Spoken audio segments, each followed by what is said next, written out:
আজকে আমরা দেখব ফার্স্ট ইউনিট টেস্টের আরও একটা প্রশ্ন, ষষ্ঠ শ্রেণীর ইতিহাস প্রশ্ন। পূর্ণমান 30, সময় রয়েছে 60 মিনিট। 2025-এর প্রশ্ন।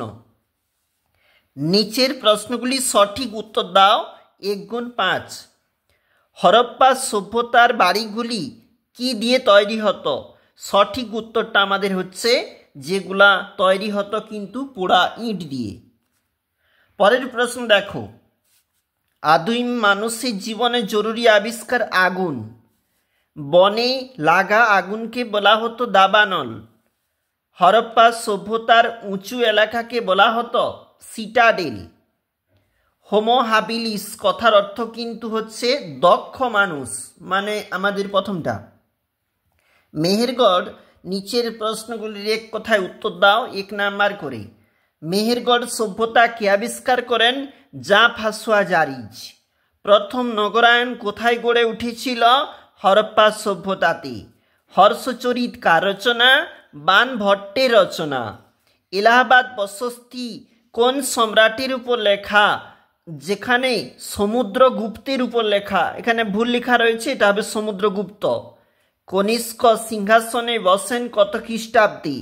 দেখবে যেখানে 78 খ্রিস্টাব্দ।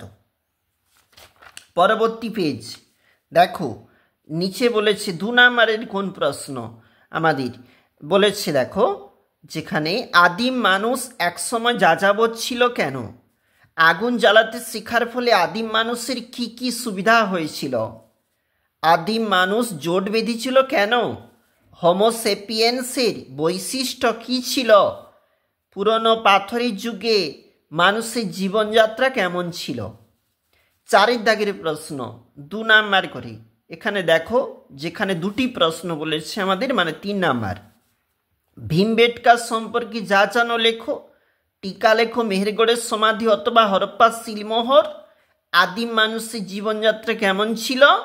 মাঝের পাথরের যুগে হাতিয়ারগুলি কেমন ছিল? ভিভিআই পরীক্ষার জন্য।